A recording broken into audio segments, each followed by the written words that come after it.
प्रिय मित्रों, नमस्कार। आप सभी का हमारे YouTube चैनल पर स्वागत है। मित्रों, जैसा कि आप लोग समझ रहे हैं कि हम लोग जो है इस समय इंडियन ज्योग्राफी यानी कि भारत का भूगोल से संबंधित विषयों का अध्ययन कर रहे थे। उसमें भी हमारा जो है जलवायु से संबंधित चैप्टर चल रहा था।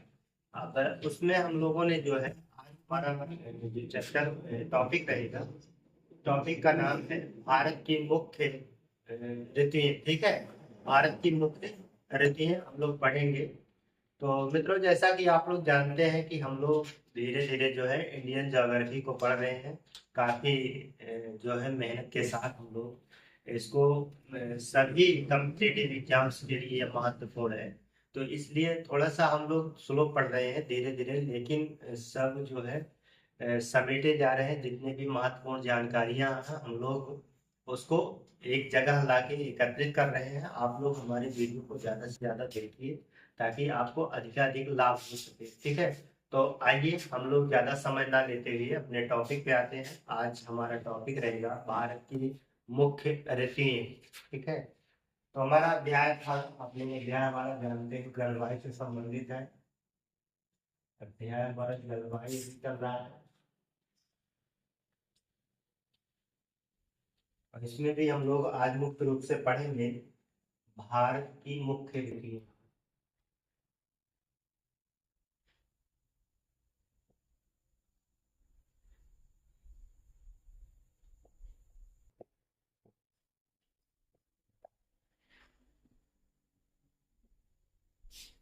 भारत की मुख्य ऋतुएं हमारा जो है आज का टॉपिक रहेगा। ठीक है, आइए हम लोग देखते हैं कि भारत में, वैसे भारत में मुख्य ऋतुएं जो अगर देखा जाए तो मौसम वैज्ञानिकों ने भारत में मुख्य ऋतुओं को चार बताया है। हालांकि अगर हम लोग परंपरा के अनुसार देखें तो परंपरागत जो है हमारे यहाँ ऋतुएं छह होती हैं। ठीक है, तो हम दोनों टाइप्स को कम से कम इतना लिख लेंगे कि परंपरागत के अनुसार कितनी ऋतुएं होती हैं और मौसम वैज्ञानिक के अनुसार। हालांकि हमें जो पढ़ना है वो मौसम वैज्ञानिकों के अनुसार जो भारतीय जलवायु में चार मुख्य ऋतुएं बताई गई हैं उसी को ही पढ़ना है। लेकिन हम यहाँ परंपरागत से संबंधित ऋतुओं को केवल दर्शा लेंगे, दिखा लेंगे कि इतने ऋतुएं हैं, कब कब होती हैं। तो ये जो है एक वर्ष में जो है छह ऋतुओं में विभाजित की गई हैं, तो इसको हम लोग नोट कर लेंगे। ठीक है, तो सबसे पहले यहाँ पर हम एक चीज जान लेते हैं कि ये ऋतुएं क्या होती हैं। ठीक है, ऋतुएं जो होती है जलवायु की एक विशेषताएं होती हैं, विशिष्ट मौसमी प्रतिरूप होती हैं जिन्हें ऋतु कहा जाता है। तो ये समय समय पर क्या होती हैं कि एक विशेष मौसम का रूप धारण कर लेती हैं, जिसे जो है ऋतु कहा जाता है। एक चीज और जान लीजिए कि हमने हालांकि पीछे इस बात को बताया है कि मौसम क्या होता है, जलवायु क्या होता है। जलवायु जो होता है वो दीर्घकालिक घटनाएं होती हैं। ठीक है, जलवायु जो होता है वो दीर्घकालिक घटनाएं होती हैं। जैसे आप देखेंगे इसमें 35 से 40 वर्ष का समय लगता है। जैसे मान लिया कि लोग कहते हैं कि जलवायु में परिवर्तन हो रहा है, तो जलवायु में परिवर्तन होने का मतलब है कि अचानक होने वाली एक दो तीन चार दिन में या दो चार महीने में होने वाली घटना नहीं है। ये जो है कई वर्षों में होने वाली घटना होती है। ठीक है, तो इसको हम लोग कहते हैं कि जलवायु, जलवायु बोलेंगे। और अगर जो है हम लोग देखेंगे कि अगर कोई कम समय में, जैसे एक दिन में, 2 घंटे में, अ, या जो है एक महीने में, तो ऐसे शॉर्ट टाइम में या कहेंगे आप लोग जो है क्या कहेंगे कि जैसे उधर तो दिखता है, इधर जो है लघु समय में। ठीक है, लघुकालीन होता है। तो उसमें जो है कोई घटना घटित होती है तो उसको हम मौसम के अंतर्गत रखेंगे। आ रही बात समझ में? तो इस चीज को आप लोग जानते रहिए। मौसम जो है अल्पकालिक होता है, लघु अल्पकालिक घटना मौसमी घटनाएं होती है इसमें शामिल होती हैं। और जबकि जो है वो जलवायु जो होता है दीर्घकालिक होती है। ठीक है, तो इस बात को जानते रहिए मौसम और जलवायु से संबंधित चीजों को। आज हम लोग जो है यहाँ पर देखेंगे भारत की मुख्य ऋतुएं। तो पहले हम लोग जो है ऋतु की परिभाषा नोट कर लेते हैं। तो जलवायु, जलवायु की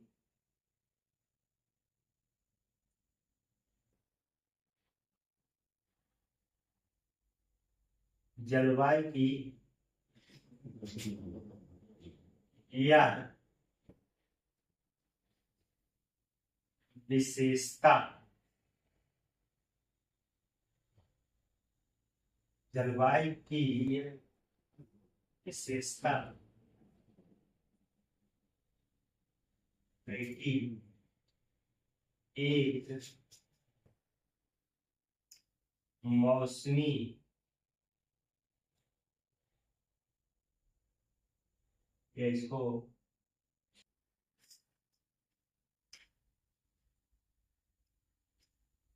या ऐसा लिख लीजिए यहाँ पर, मौसमी जलवायु की विशेषता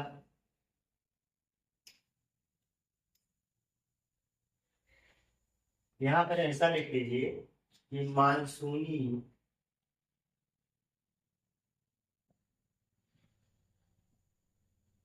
जलवायु की विशेषता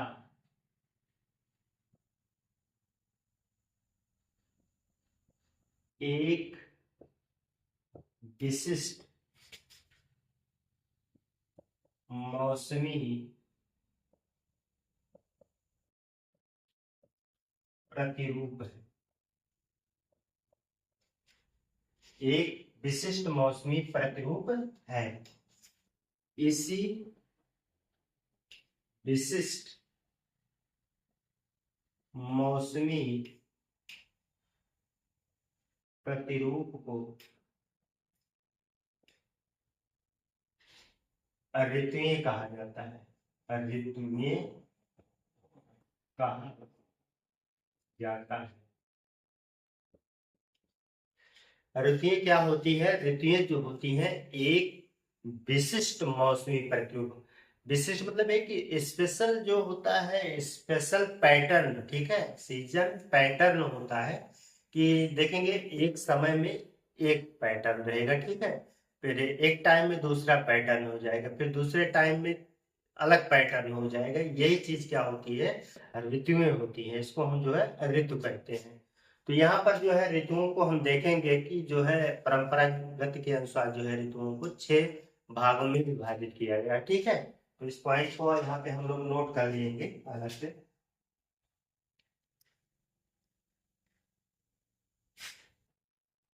भारतीय परंपरा के अनुसार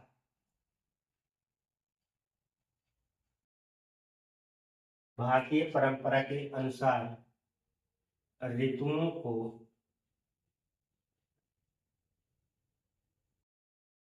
6 भागों में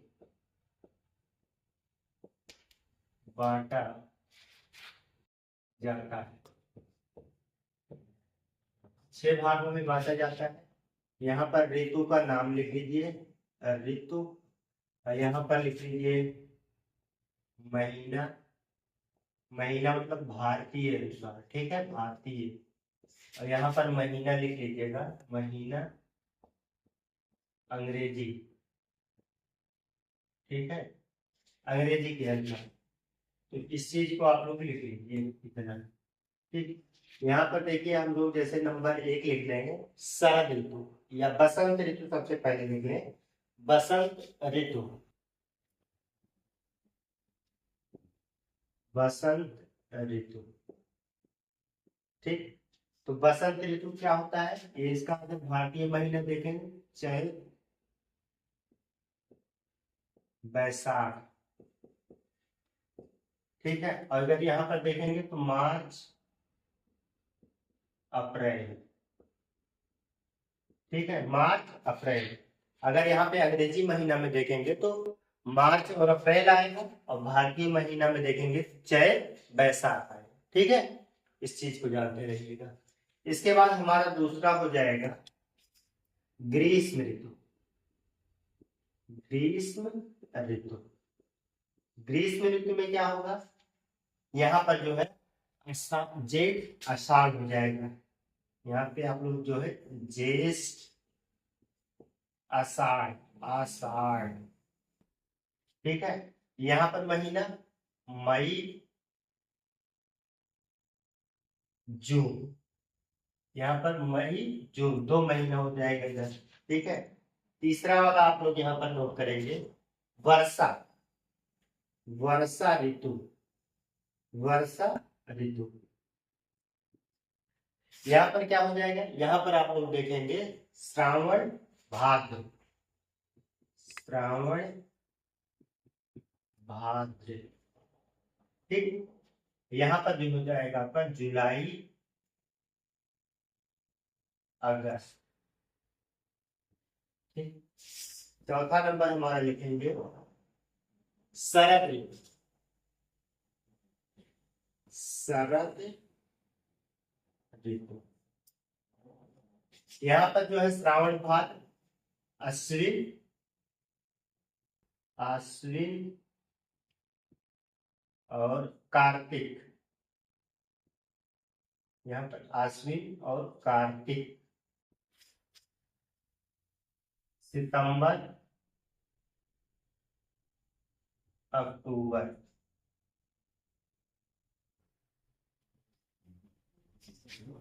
इसके बाद हमारा पांचवा होगा यहाँ पर हेमंत, हेमंत ऋतु। फिर यहाँ पर जो है आप लोग लिखिएगा मार्गशीर्ष, और पौष, नवंबर दिसंबर।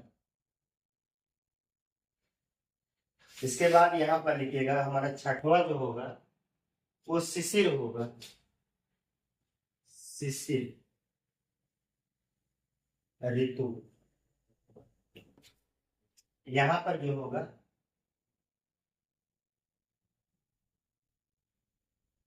माघ, यहाँ पर जो आपका होगा माघ फाल्गुन होगा, माघ फाल्गुन। और यहाँ पर जो है जनवरी फरवरी, ठीक है। तो इस तरीके से हम लोग जो है परंपरा के अनुसार जो है ऋतुओं को डिवाइड कर लेंगे। इधर हमने ऋतुओं के नाम लिखे हैं, बसंत ऋतु, ग्रीष्म ऋतु, वर्षा ऋतु, शरद, हेमंत ऋतु और जो है शिशिर ऋतु। और इधर महीनों के नाम लिखे हैं, चैत बैसाख, ठीक है, जेठ अषाढ़, श्रावण भाद्र, आश्विन कार्तिक, मार्ग शीर्ष पौष, माघ फाल्गुन। महीना यहाँ अंग्रेजी के हैं, मार्च अप्रैल मई जून जुलाई अगस्त सितंबर अक्टूबर नवंबर दिसंबर जनवरी फरवरी, ठीक है। तो कुल मिला के पूरे एक वर्ष को जो है 6 माह में जो है 6 भागों में बांट लिया गया है। यानी कि एक एक इसमें ऋतुओं को जो है 2-2 माह प्रदान किया गया है, ठीक है। इस तरीके से तो भारतीय परंपरा के अनुसार हो गया, ठीक है। इधर से आप इसको नोट कर लेंगे, बहुत महत्वपूर्ण चीज है, यहाँ कभी पूछा जाता है इनका, ठीक है, इन्हें भी पूछा जा सकता है तो अलग से। तो ये महीनों के नाम जो है आपको अपने हिंदी भारतीय परंपरा के अनुसार आना चाहिए, ठीक है। तो चैत बैसाख जेठ आषाढ़ सावन भाद्र और इसका आश्विन जिसे आप लोग ग्वार भी कह देते हैं, कार्तिक मार्ग शीर्ष पौष माघ फागुन, ठीक है। तो आश्विन को लोग ग्वार भी बोलते हैं, ठीक है। तो इसको जानते रहिए। तो ये चीजें हैं, आप इसको नोट कर लीजिए। आप नोट कर लीजिए, स्क्रीनशॉट ले लीजिए, फिर हम लोग देखते हैं आगे।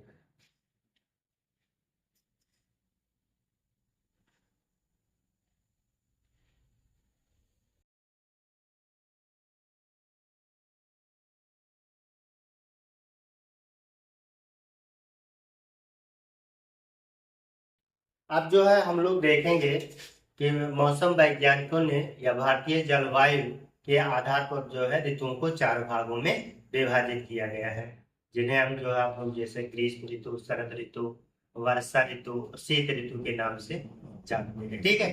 तो आइए हम लोग देखते हैं जलवायु के आधार पर भारत की जलवायु को 4 ऋतुओं में विभाजित किया गया है। भारत की जलवायु को मुख्य 4 ऋतुओं में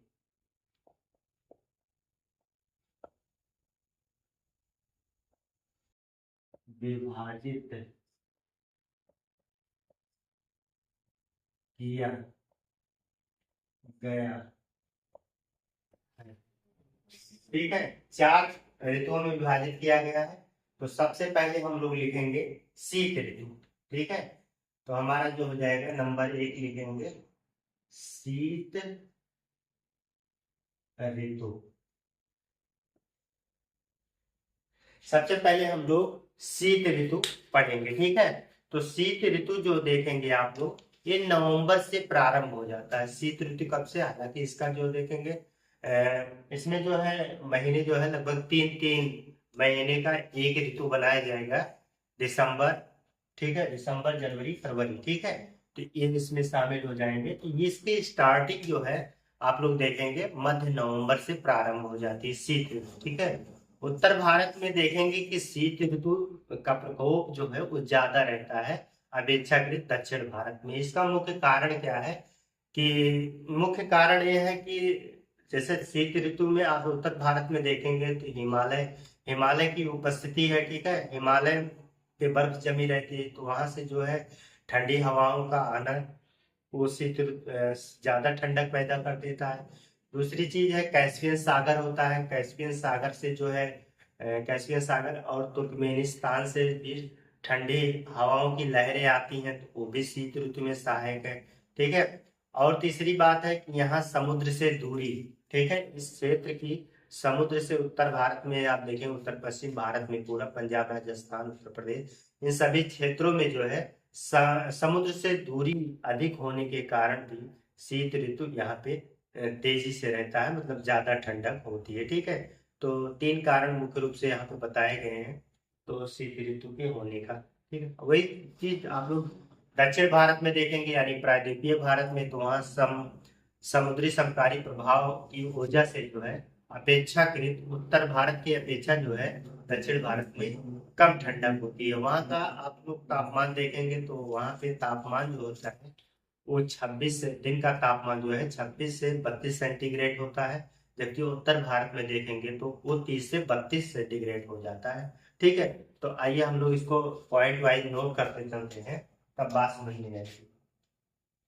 उत्तर भारत में शीत ऋतु नवंबर के मध्य से प्रारंभ हो जाता है। उत्तर भारत में शीत ऋतु नवंबर माह के मध्य से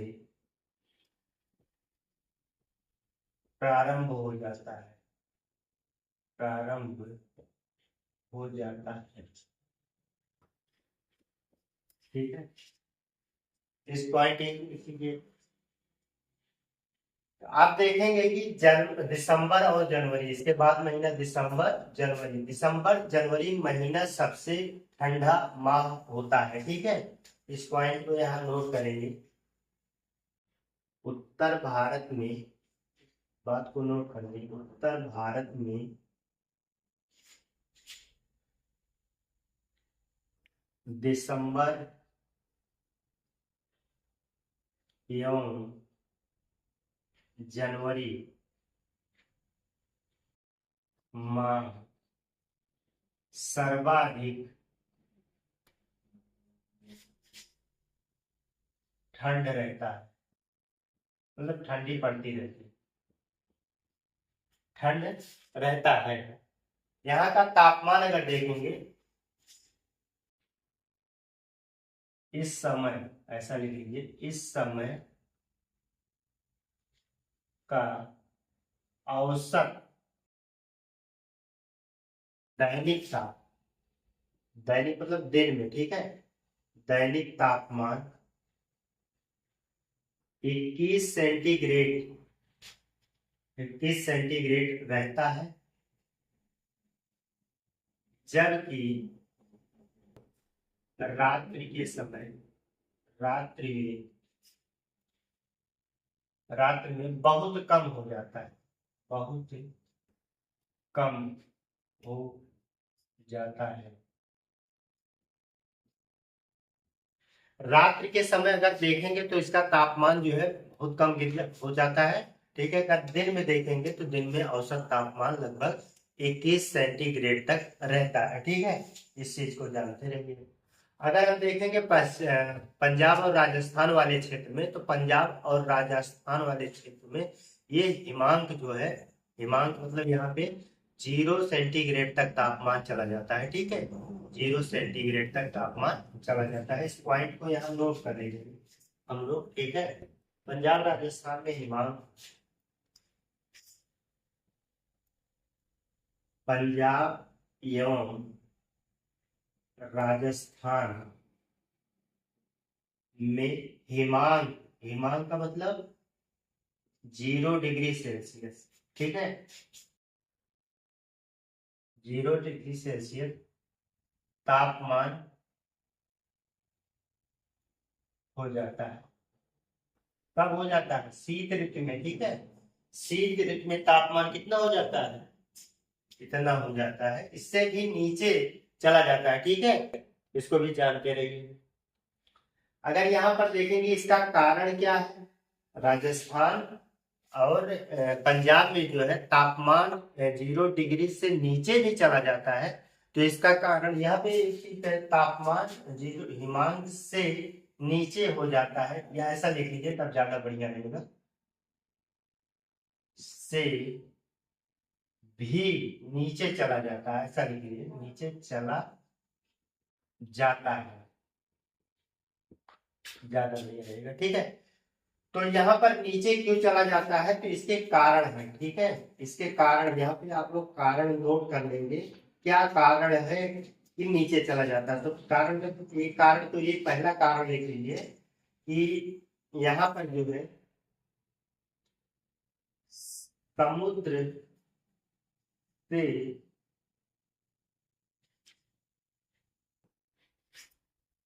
या ऐसा कि समुद्री समकारी प्रभाव से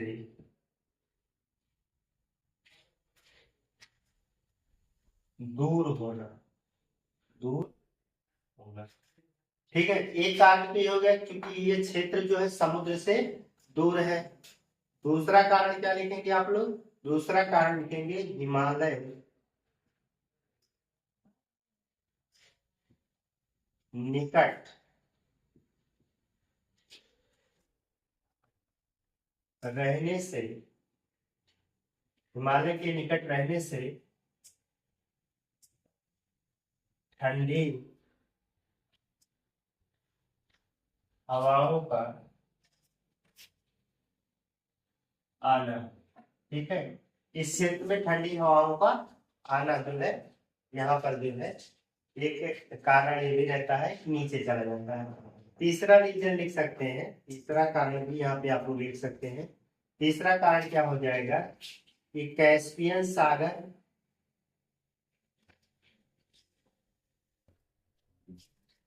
एवं तुर्कमेनिस्तान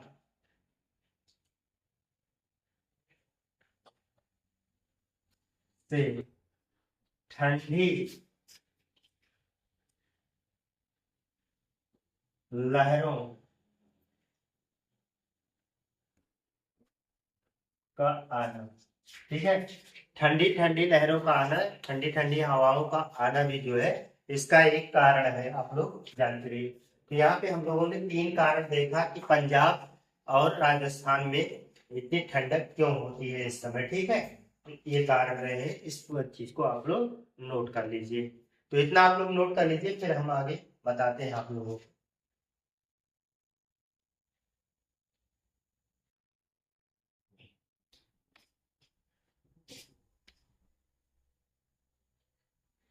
इसके विपरीत जो है आप लोग देखेंगे कि प्रायद्वीपीय भारत में क्या स्थिति होती है। प्रायद्वीपीय भारत में जो है समुद्र के निकट होता है। ठीक है, तो इसका कोई निश्चित ऋतु पैटर्न नहीं होता है। ठीक है, तो इस पॉइंट को यहाँ पर आप लोग नोट करेंगे।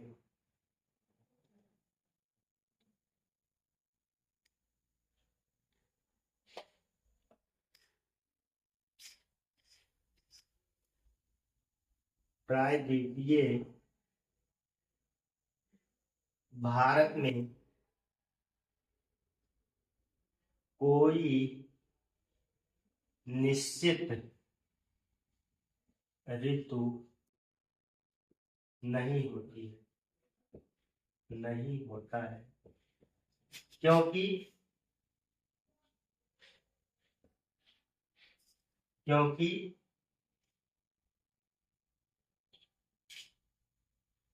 क्योंकि समुद्री समकारी प्रभाव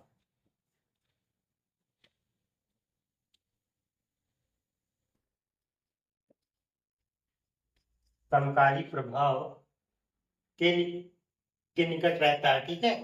तो समकारी प्रभाव के निकट रहता है, इसकी वजह से समकारी प्रभाव या ऐसा यहाँ पे समकारी प्रभाव तथा महाद्वीपीय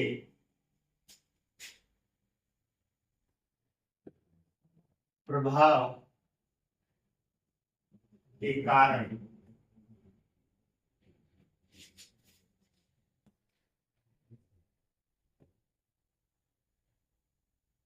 होता है, ठीक है। तो प्रायद्वीपीय भारत में आप देखेंगे कि प्रायद्वीपीय भारत में जो है कोई निश्चित ऋतु नहीं होता है, क्योंकि इसका कारण क्या है? इसका कारण ये है कि समुद्री समकारी प्रभाव और तथा महाद्वीपीय प्रभाव का कारण रहता है इसके बीच में, ठीक है। तो इस पॉइंट को आप लोग नोट कर लीजिए।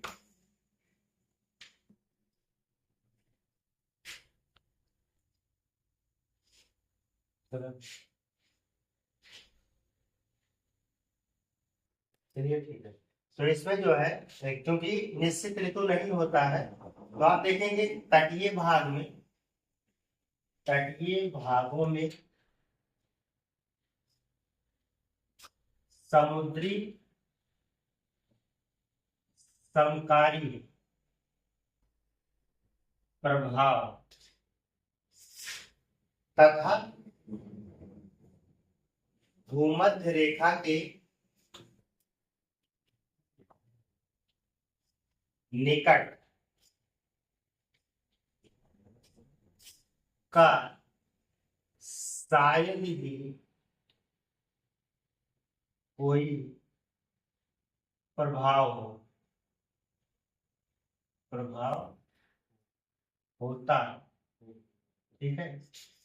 तो तटीय भागों में समुद्री समकारी प्रभाव तथा भूमध्य रेखा के निकट होने का इस पे कोई खास प्रभाव नहीं पड़ता है, ठीक है। तो सर मतलब कोई शायद ही इसका कोई प्रभाव पड़ता हो, अर्थात कोई प्रभाव नहीं पड़ता है। समझ में आ रही बात है? इस बात को आप लोग समझ गए होंगे। फिर इसके बाद जो है पश्चिमी घाट पे अगर देखेंगे, आप इसका देखेंगे पश्चिमी घाट पर, तो पश्चिमी घाट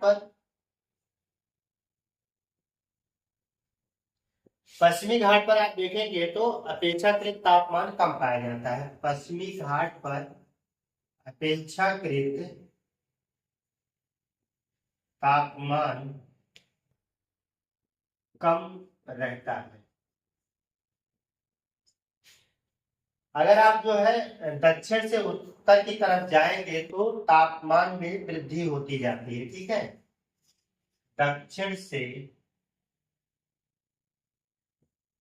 उत्तर की ओर बढ़ने पर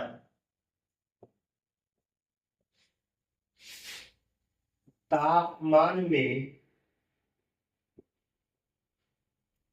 वृद्धि होती जाती है, ठीक है। तो तापमान में वृद्धि होती जाती है अगर आप जो है दक्षिण से लेकर उत्तर की तरफ जा रहे हैं, तो ये प्रायः जो है शीतकाल में देखेंगे कि तापमान में वृद्धि होती जाएगी, ठीक है।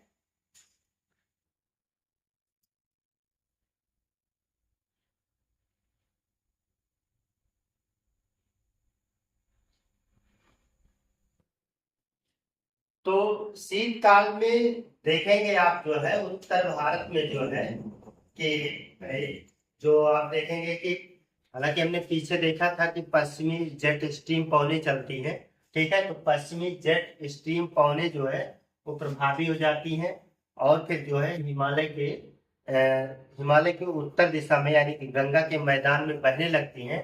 और गंगा के मैदान में जब बहने लगती हैं तो कहने का मतलब है कि इस क्षेत्र में जो है उच्च वायु दाब की क्षेत्र उत्पन्न हो जाता है। इस चीज को हमने पीछे पढ़ा है, ठीक है। इस बात को हमने पीछे, अगर आप हमारा टॉपिक देखेंगे तो उन टॉपिक में मिलेगा कि जो है कि इस समय शीत ऋतु में उत्तर भारत में जो है उच्च वायु दाब की स्थिति उत्पन्न हो जाती है, ठीक है। और फिर हवाएं जो है उच्च यहाँ स्थल से फिर समुद्र की तरफ चलने लगती है, ठीक है। तो इस पॉइंट को यहाँ पर नोट करेंगे कि शीत ऋतु में उत्तर पश्चिम भारत में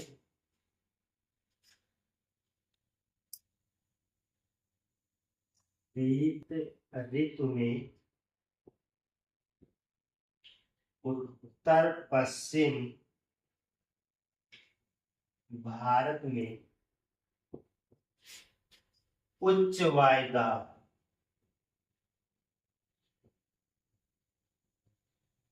क्षेत्र उत्पन्न रहता है, क्योंकि इस समय यहाँ पश्चिमी जेट पवने जेट स्ट्रीम पश्चिमी जेट स्ट्रीम प्रभावी रहता है। पश्चिमी जेट पवने इस समय यहाँ प्रभावी रहता है, ठीक है। इस चीज को जानते रहिए।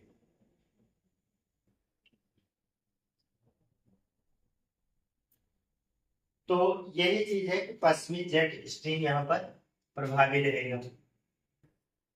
और फिर एक चीज इसमें, हालांकि हम लोगों ने पीछे इस बात को पढ़ा है, ठीक है, कि जब आप देखेंगे कि यही फिर आगे पौने जाएंगे तो वो फिर जो है बंगाल की खाड़ी से नमी ग्रहण करके जो है, ठीक है, बंगाल की खाड़ी से नमी ग्रहण करके जो आप देखेंगे कि यहाँ पे पूर्वी घाट पर जो है वो वर्षा करती है, ठीक है। तो शीत ऋतु में वर्षा हो जाती है, तो आप देखेंगे कि तमिलनाडु के कोरोमंडल तट पर जो है शीतकाल में वर्षा होती है, ठीक है। यही पौने है, ठीक।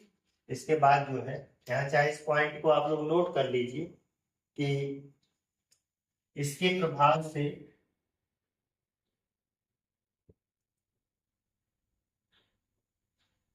पश्चिमी विक्षोभ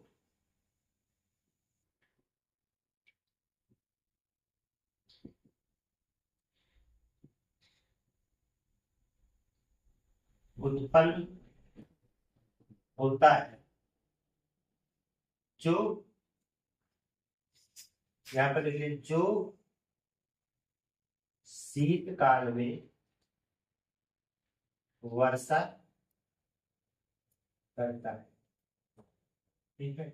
अब एक कहानी हम लोग पढ़ चुके हैं कि जो है जो शीतकाल में वर्षा होती है, राजस्थान में इसी शीतकालीन वर्षा को मावट कहा गया था, ठीक है। फिर आगे आप देखें आएगा जो है उत्तर पूर्वी मानसून के रूप में। फिर जो है आप देखेंगे कि और तमिलनाडु के क्षेत्र में जो है तमिलनाडु के तट यानी कोरोमंडल के तट पर जो है शीतकाल में काफी बारिश करता है इस समय, ठीक है। तो यही सब पवनें होती हैं। इस चीज को आप लोग आगे जो है, हालांकि यहाँ पे हम लोग जो पढ़ेंगे आगे देखेंगे कि काफी बातें जो है इस ऋतु में, जैसे अभी वर्षा का जब हम लोग पढ़ेंगे तो वहाँ दक्षिण पश्चिम मानसून का पूरा जिक्र करना है आप लोगों को, ठीक है।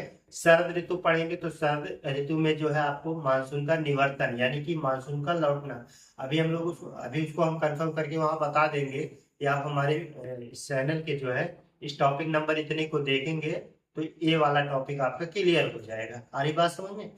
तो अब इतना आप लोग नोट कर लीजिए। हमारा शीत ऋतु यहाँ पर जो है शीत ऋतु के बारे में लोग ग्रीष्म ऋतु के बारे में देखते हैं, ठीक है।